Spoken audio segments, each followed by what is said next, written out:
Sa kasalukuyang estado dito sa palakasan sa mundo ng boxing, hindi natin maipagkakait na talaga nga madaming Pinoy boxers na din na may mga pangalan na ang sa kasalukuyan ay talagang pinataob, binaklas at kinawawa lang ng mga Hapon.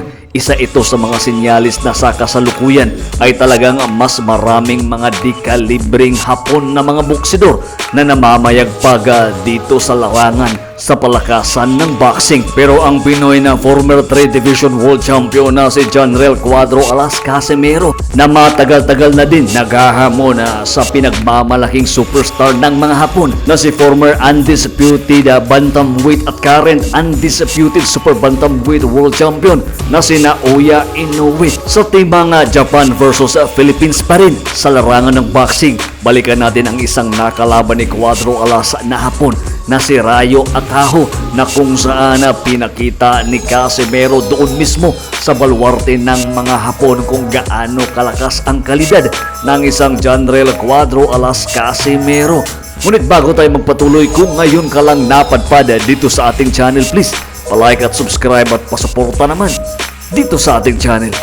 December 3, 2022, Casimero versus Rayo Akaho. Dito sa nasabing laban, itong si Akaho ay pang-8 sa WBO at pang-14 naman sa IBF ranking ng Super Bantamweight Division. Itong top contender ng mga Hapon ay sinasabi nila na magbibigay ng talo sa angas ng Pinas na si Janrel Cuadro Alas Casimero. Dito po sa nasabing bakbakan, 36 years old po itong si Akaho at 33 years old naman itong si Casimero. Mas matangkad po itong si Akaho ng 2 inches dito sa ating pambatong si Cuadro Alas. Si Akaho po ay may 39 wins at 2 losses at 26 KOs. Samantalang si Casimero ay may 31 wins, 4 na talo, 21 KOs. Dito sa first round ng kanilang laban, sinubukan po ni Cuadro Alas na pasukin agad itong si Akaho. Ayun, napakagandang left hook ni Cuadro Alas. Kumukonekta po yun dito kay Akaho.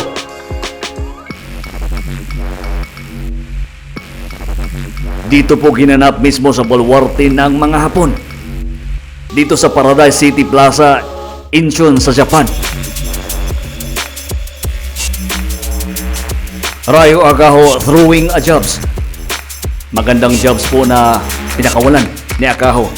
Casimero umaatake.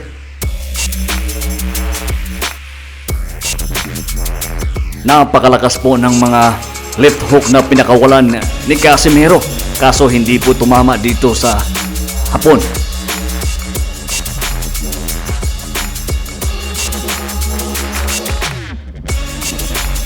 Magandang kombinasyon ni Casimero. Nakailag naman doon si Rayo Akaho.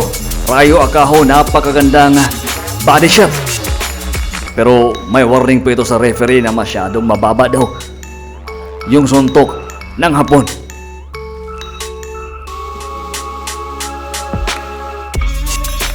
Casimero, kumukonekta po yung kanan ni Cuadro Alas.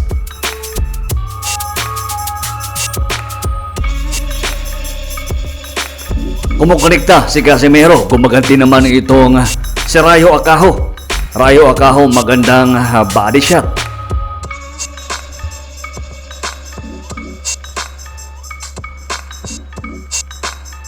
Dito sa first round, makikita natin na napaka-komportable nitong si Rayo Akaho.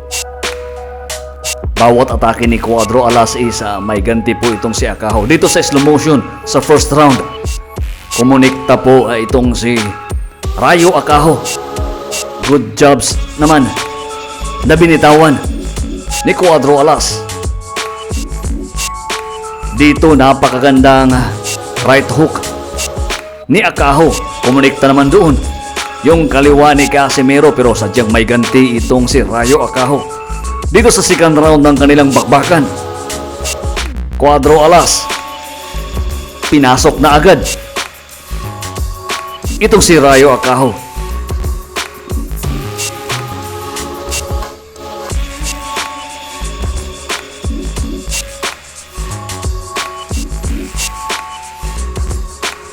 Napakagandang kombinasyon pero knockdown po doon si Cuadro Alas sa ganti ni Rayo Akaho. Sinubukan po ni Cuadro Alas pasukin si Akaho pero sadyang natamaan itong si Cuadro Alas ng kombinasyon ni Akaho kung saan bumagsak ito si Cuadro Alas. Hindi naman nasaktan si Cuadro Alas sa nasabing knockdown. At dito sa round 2 is talagang babawi itong si Cuadro Alas. Napakagandang kombinasyon ni Cuadro Alas. Napakagandang left hook, right hook, left hook na naman. Talagang umaatake na itong si Cuadro Alas. Tumatakbo na po dito si Rayo Akaho. Cuadro Alas talagang kumukonekta yung mga binibitawang kombinasyon ni Cuadro Alas. Hindi po dito makasagot ng suntok itong si Rayo Akaho. Talagang nadadama po ng hapon ang lakas ng isang Cuadro Alas. Cuadro Alas nasa attack mode na po. Right hook ni Alas at saka body shot. Napakagandang mga follow up ni Cuadro Alas. Dito is makikita natin na talagang bugbog sarado na po itong si Rayo Akaho. Talagang sinugod at sinugod. Round 2 pa lang bugbog sarado na po itong si Rayo Akaho. At dito po is nang magbigay ng warning po yung referee kay Casimero na huwag sumuntok dito sa batok is sinakyan po ni Rayo Akaho yung pagkakataon na kung saan talagang nasaktan daw siya sa suntok sa batok ni Cuadro Alas.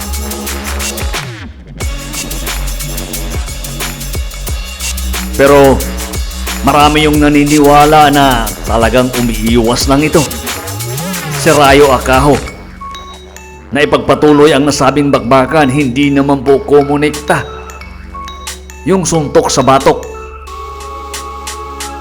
Prior pa po sa nasabing paghinto ng referee ay talagang makikita natin na talagang bugbog sarado na po itong si Rayo Akaho. Nadadama na po ng hapon ang lakas ng isang Cuadro Alas. At dito is talagang nagdadrama na itong si Rayo Akaho na hindi na niya kayang ipagpatuloy pa ang nasabing laban. Dito po kung mapapansin natin, napakadaming mga magagandang kombinasyon na binitawan si Cuadro Alas pero sadyang idineklara nga no contest po ang nasabing bakbakan. Kung makikita natin itong si Rayo Akaho, ang nirereklamo niya po is yung batok niya. Pero dito po sa panga siya humahawak.